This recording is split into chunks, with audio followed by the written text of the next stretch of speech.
noches a esto que es Apuntes de Negocios de PwC México, el análisis detrás de la coyuntura. Y pues el día de hoy me acompaña un panel impresionante para platicar acerca de qué es lo que ha sucedido con la reforma energética después de la segunda subasta eléctrica. Me acompaña el día de hoy el socio líder del sector eléctrico de PwC México, Eduardo Reyes. ¿Cómo estás, Eduardo? Muy bien, Juan Carlos. ¿Tú qué tal? Muy bien, muchas gracias. Y también me acompaña Adrián Katsu, CEO de Suma Energía. ¿Cómo estás? Muy bien, muchas gracias. Oigan, pues bueno, vamos a platicar y vamos de lleno al asunto. ¿Qué es lo que sucedió en la subasta, en la segunda subasta eléctrica y qué es lo que viene ahorita?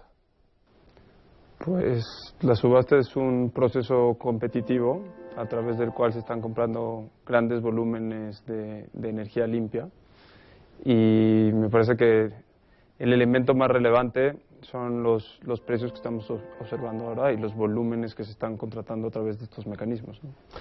México tenía que hacer esto, ¿no? Porque el sector, la CFE era el único en donde residía el sector eléctrico, y ahora con esto que se quiere pasar hacia las energías renovables, era necesario que lo hiciera el sector, ¿no? Sí, yo creo que era necesario. La verdad es que llevábamos un par de años de muchas empresas entrando a México queriendo desarrollar proyectos, pero faltaba un andamiaje, ¿no? Que hiciera bancable los proyectos de largo plazo en un volumen suficientemente grande para generar este momentum y que fuera un catalizador, ¿no? Y yo creo que lo que ha sucedido en la primera y en la segunda subasta es un fiel reflejo de que ya están los primeros andamiajes realizados, el sector privado ha creído en ellos, el sector financiero igual, y a partir de ahí es que se están desarrollando y se está detonando este nuevo mercado, ¿no?, que estamos viendo. Ahora, bien dices, es un mercado nuevo. ¿Cuál es la atracción que tienen empresas tanto externas como nacionales por entrar a él? Por esta segunda subasta, el gobierno espera cerca de 4,000 millones de dólares de inversión a 3 años. Ya se logró, se colocaron, pero a futuro, ¿qué es lo que sigue en este sector? Pues yo creo que es importante reconocer que se está convirtiendo en el principal motor de atracción de capital a nuestro país, ¿no? Si analizas los distintos sectores de la economía, y ahí seguramente Eduardo tiene números más frescos que yo, pero se esperaba a comienzos del sexenio que la reforma tuviera un gran impacto en la dimensión de oil and gas, ¿no? Pero estas subastas lo que han logrado es atraer capital de manera masiva, ¿no?, y ser ese gran motor para la economía, posicionando así no solo las energías limpias como la solución necesaria para atender las necesidades de sustentabilidad del sistema energético y del planeta en su conjunto, sino ahora también como el motor de crecimiento económico. Y aún más allá, con estos precios que estamos observando tan competitivos, se están convirtiendo también en una fuente de competitividad para México. Entonces, pues a tu pregunta, lo que espera el gobierno es continuar estas subastas. Hay una meta fijada por ley, 35% para el 2024 y luego 50% el 2050.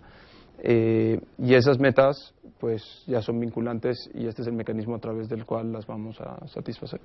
Y yo añadiría un elemento que creo que es muy importante de lo que decía Adrián, y no es por comparar sectores, ¿no?, pero muchas veces se hablan de inversiones pues, que van a ser en medio plazo, ¿no?, y cómo se va a detonar derivado de la reforma ciertos elementos, digamos, a medio plazo, ¿no? Yo creo que una de las cosas que tiene el sector eléctrico y sobre todo el sector renovable es que yo hablo de meses, ¿no? Es decir, los proyectos que se ganaron en la primera subasta tienen que estar en 2018 puestos en operación. Estamos hablando que tendrían que estar en 24 meses. O sea, es un tema muy de corto plazo, de que las empresas que ganaron los proyectos, ¿no?, Adrián y varios más, pues ya están trabajando, ¿no?, para desarrollar estos proyectos porque es un tema de meses. Entonces, cuando en vez de estar hablando de que la reforma va a tener beneficios en años o a medio plazo, no, esto es un tema de beneficios en meses, ¿no? Ahora, es inversión lo que está llegando. Hubo problemas en la primera subasta, ¿no?, al momento de llevar a cabo la subasta. En esta segunda, ¿cómo fue el proceso? ¿Por qué atrajo tanta inversión? Yo creo que hay que reconocer que las autoridades se han marcado un programa de reforma en un periodo de tiempo récord, ¿no? Entonces, me parece que Eduardo y yo afirmaríamos, y la gente del lado privado, que hemos encontrado una apertura generalizada para que el sector privado y público coincidan en lo que tiene más sentido para que el sector se convierta en un motor de crecimiento y de inversión. Y en ese sentido, cada subasta, digamos, hemos visto 2 ahora, se están haciendo con mayor transparencia, con mayor rigor, y están creciendo, que es lo que esperamos seguir viendo, ¿no? Y en ese sentido, digamos, podemos considerar un gran éxito lo que hemos visto también en cuanto a la diversificación de fuentes de energía que estamos viendo. Un cambio a resaltar, por ejemplo, entre la segunda y la primera subasta, es que en la segunda subasta ya vimos demanda por capacidad, por ejemplo, no solo por energía y por certificados de energías limpias, y vimos también fuentes térmicas participando en ellas, llevando así el crecimiento del sector eléctrico en su conjunto. Yo creo que las oportunidades son enormes, ¿no? Y sobre todo yo creo que si nos enfocamos en el sector nacional, es decir, en los empresarios o en las empresas medianas y grandes en México. Es un sector donde quizá a diferencia de otros, el componente de la aportación del sector nacional puede ser todavía mayor que en otros sectores, en distintos ángulos. Por ejemplo, el uso de tierras, ¿no? En el norte, donde hay una gran cantidad de irradiación solar, el recurso de terrenos es muy amplio, ¿no? Y que muchas veces pues no está utilizado, ¿no? Cerca del desierto, ahí se pueden desarrollar y se están desarrollando ya proyectos solares. Entonces, para empezar, la gente a nivel local, y no es un tema de que el ingreso se viene a la Ciudad de México, Guadalajara o Monterrey, sino que se queda, o sea, hay una derrama a nivel local a través del uso de los terrenos. Por otra parte, lo que hemos visto mucho en esta segunda subasta y lo continuaremos viendo es mucha interrelación entre grandes inversionistas extranjeros que se acercan a México y gente en México que ya desde hace un par de años empezó a moverse para empezar a desarrollar un proyecto, quizá en una manera local, para luego ese pequeño desarrollo, ¿no? De pequeño, grande, vendérselo a un internacional. Entonces estamos viendo mucha participación de empresas o de emprendedores, yo casi diría locales, buscando áreas de oportunidad donde hay terrenos en buen espacio, donde se acerca a una línea de transmisión. Entonces, desde el punto de vista del inversionista mexicano, en esa parte es fundamental. Y la segunda, que también es un área grande de oportunidades, todo lo que tiene que ver con lo que se llama en el sector eólico el balance of system y en el sector eólico balance of plant y en el solar balance of system, que es todo lo que es adicional a la turbina o a los paneles, ¿no? Y ahí hay una inmensa oportunidad para empresas de construcción y de servicios en México que van a tener que desarrollar y apoyarse los desarrolladores, a desarrollar estos proyectos. Estamos hablando de construcción, de tirar línea, de ingeniería, o sea, y ahí evidentemente el componente local se hace fundamental, porque si bien es cierto que hasta hace nada había muy pocos proyectos solares, pero si tú ves más allá del panel y del inversor que hay transformadores, hay cableado, hay construcción, y eso ya se venía haciendo para la CFE o para otros sectores, con lo cual hay muchos subsectores que ya están listos y lo que tienen que ver ahora es esta oportunidad ya concreta y otra vez de verdad de meses, ¿no? Y pues bueno, dejamos en la mesa algunas preguntas, pero antes, ¿qué te parece si nos cuentas qué es lo que vivieron ustedes desde Suma en el proceso de la subasta? Pues a lo mejor vale la pena comenzar dando un poquito de contexto de quién es Suma, ¿no? Mencionaba Eduardo hace un momento acerca del contexto de los emprendedores mexicanos. Me parece que es fundamental que tomamos en consideración esa dimensión en general en todos los sectores, ¿no? Porque para que haya un verdadero crecimiento económico en México y para que hayan oportunidades de alto valor añadido, necesitamos crear empresas que residan en México y donde sus equipos directivos vivamos y nazcamos y crezcamos en el país, ¿no? Hace 2 años tomamos la decisión de fundar Suma Energía. Dejamos la responsabilidad de un gran fabricante eólico para la región de turbinas y en conjunto con fondos de inversión concebimos la oportunidad de invertir grandes volúmenes de capital en el sector y formamos un equipo. Y nuestro modelo tiene que ver con colaborar con desarrolladores. Hablaba Eduardo de los terrenos y los permisos. Entonces, nosotros no somos un desarrollador en sí, sino lo que hacemos es buscar alianzas estrechas con desarrolladores que tengan proyectos competitivos. Entonces, exploramos todo el mercado para crear esas alianzas y luego nos hacemos cargo de todo lo que tiene que ver con lo que llamamos la estructuración del proyecto, con todo lo que tiene que ver con la compraventa de los equipos y las obras, el financiamiento, conseguir los contratos de compraventa de energía. Entonces, para nosotros la subasta, para responder a tu pregunta, es, digamos, la culminación de un largo proceso desde evaluar todo el contexto de los proyectos a nivel nacional e identificar cuáles son aquellos que son competitivos, salir al mercado a buscar equipos y servicios, crear un caso de negocio, ¿no? Y trabajar con los bancos para hacer también la parte propia de la estimación de los costos financieros, presentar una oferta y ganar, ¿no? Y fuimos afortunados en esta ocasión. Fue un trabajo tremendamente intenso. La verdad es que la labor que hizo el equipo de Suma Energía fue espectacular y yo estoy tremendamente agradecido con la gente de nuestro equipo, porque prepararte para una subasta que es tan demandante quiere decir que te pasas 3 meses trabajando de media a 20 horas al día. Es un entorno que llena de mucha energía porque hay una gran meta por delante, ¿no? Y es una meta muy ambiciosa. Y en ese sentido, pues la subasta nos ha permitido consolidar en México un jugador líder del sector, ¿no? Nos vamos a posicionar ya como uno de los principales jugadores en México, una entidad que es ahora mexicana, a diferencia de antes. Perfecto, y bueno, entonces ahora sí ya, tomando esta experiencia y tomando lo que vemos después de la segunda subasta, ¿cuál es el reto y qué es lo que se tiene que cumplir hacia el futuro? Pues el reto, yo creo que primero es mantener este crecimiento sostenido, ¿no? Es decir, la primera subasta se adjudicaron unos 2.5 gigawatts. Esto en orden de magnitud, ¿no? Por la gente que quizá no está, que nos está viendo y no es, no vive el sector eléctrico como nosotros. Estamos hablando de más o menos el 5%, ¿no? del consumo eléctrico en los próximos años, ¿no? De ese tamaño fue la primera subasta. Esta segunda lo estamos incrementando, se incrementó al casi el 6% del 2019, es decir, el consumo que va a ser mayor en 2019 que hoy en día. O sea, ya estamos hablando de volúmenes muy grandes, pero la meta, ¿no? Que hacía referencia al principio Adrián, es llegar al 35% de energía limpia. Hoy en día antes de la reforma estamos en 20, entonces hay que saltar del 20 al 35 para el año 2024. Y entonces el primer reto es mantener este dinamismo, ¿no? Y este dinamismo se mantiene primero en continuar el desarrollo de subastas. El secretario en la presentación de la segunda subasta ya anunció que la siguiente se va a anunciar en abril.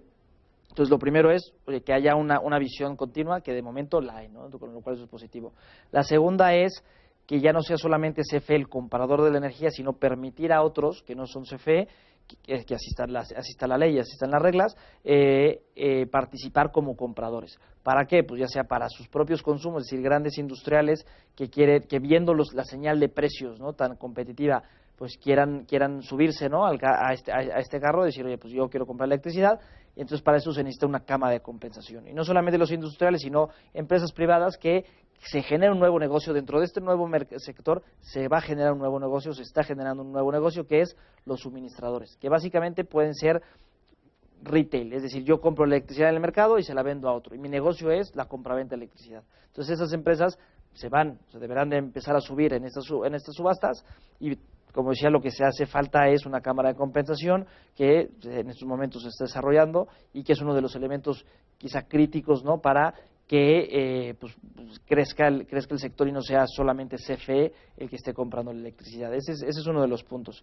Hay otro que es las líneas de transmisión, es decir, este país ha hecho un gran avance en materia de generación y la muestra es las subastas, pero ahora lo que hace falta es empezar a tirar más red para poder conectar sitios donde hay mucho recurso renovable competitivo y también de otras tecnologías, pero en este caso estamos hablando de renovables. Por ejemplo, Oaxaca, se anunció la línea de transmisión directa, hace falta ya empezar a construir esa línea, ya está el proceso de licitación abierto, pero hay otras grandes áreas de oportunidad y hace falta líneas. Yo creo que esos son los puntos muy relevantes, ¿no? Sí, digamos, en el tema de la transmisión, Oaxaca es un caso muy claro, pero a mí me parece muy interesante observar cómo vamos saturando ciertas regiones del país y la necesidad inminente de ampliar la red, ¿no? En la primera subasta, el éxito más notable fue en la zona de la península de Yucatán, ¿no? Entonces, la península de Yucatán hoy día tiene una red de evacuación saturada, gracias al éxito de los proyectos de generación, y habrá que atenderse esa expansión a la que hacía mención Eduardo. En la segunda subasta hemos saturado la región noreste del país, ¿no? Principalmente el estado de Tamaulipas. Entonces, ahora tenemos una necesidad de nuevo de expandir la red en esa región. Y uno podría simular qué va a ocurrir en las siguientes par de subastas y vamos a acabar de saturar el noroeste del país. Entonces, en ese sentido, se requiere un plan muy proactivo de incremento de capacidades de evacuación para que las energías limpias puedan seguir contribuyendo con energía competitiva, ¿no? Y otro tema que hay que tener en mente es que la obligación de contar con certificados de energías limpias comienza en el año 2018, que lo tenemos pues ya a la vuelta de la esquina, ¿no? En términos de grandes proyectos de inversión y de infraestructuras, pues el 2018 es inmediato. Entonces tenemos que asegurarnos que lo que ocurre en el 2018 es que haya un muy buen resultado. Hay una serie de entidades obligadas que tienen que tener el 5% de su consumo soportado por certificados de energías limpias. Por cada kilovatio hora, por cada 100 kilovatios hora que consuman, van a tener que tener 5 certificados, ¿no? Y eso incluye pues a los consumidores calificados, incluye a el suministro de servicio básico de la CFE, ¿no? E incluye también a los proveedores de energía a través del autoconsumo por fuentes térmicas, ¿no? Solamente quisiera dejar de manera muy breve, puntual, ¿y el consumidor en dónde queda, en qué se ve beneficiado? Pues yo creo que lo decía Adrián al principio, ¿no? Los precios tan competitivos que hay, o sea, para mí, cómo se benefician es los precios que se establecieron tanto en la primera como en la segunda subasta son precios récords de la energía, ¿no? La gente antes pensaba que las renovables eran caras, se ha demostrado fehacientemente que no lo son con estas subastas, y este precio es, digamos, incluso por debajo, ¿no? Incluso en esta segunda subasta sensiblemente por debajo de los precios de las tecnologías convencionales, con lo cual este beneficio va directamente al consumidor y reduciendo el costo de la energía, ¿no? Como país hay muchas áreas de mejora, ¿no? Y no cabe duda que México está lleno de necesidades, pero también es muy rico crear una cultura que celebre los éxitos, ¿no? Y darnos cuenta que los resultados de estas subastas son punta de lanza a nivel mundial, gracias a muchos factores. La riqueza natural de nuestro país es uno de ellos, ¿no? La buena disposición y el diálogo encontrado entre las autoridades y el sector privado para encontrar un esquema que fuera al mismo tiempo competitivo y atractivo, pues han sido conducentes a que estos precios a los que hace referencia Eduardo, pues sean los más competitivos a nivel global y que estén cambiando el paradigma de una manera radical en cuanto a cuál es el futuro del sector energético. Bueno, pues se nos ha acabado el tiempo. Muchas gracias por habernos acompañado en esta plática. Eduardo Reyes, socio líder del sector eléctrico de PwC México. Bueno, muchas gracias. Adrián Katziu, CEO de Suma Energía, muchas gracias por habernos. Muchas gracias por la invitación. Te invitamos a seguir cuestionando la información con los siguientes videos.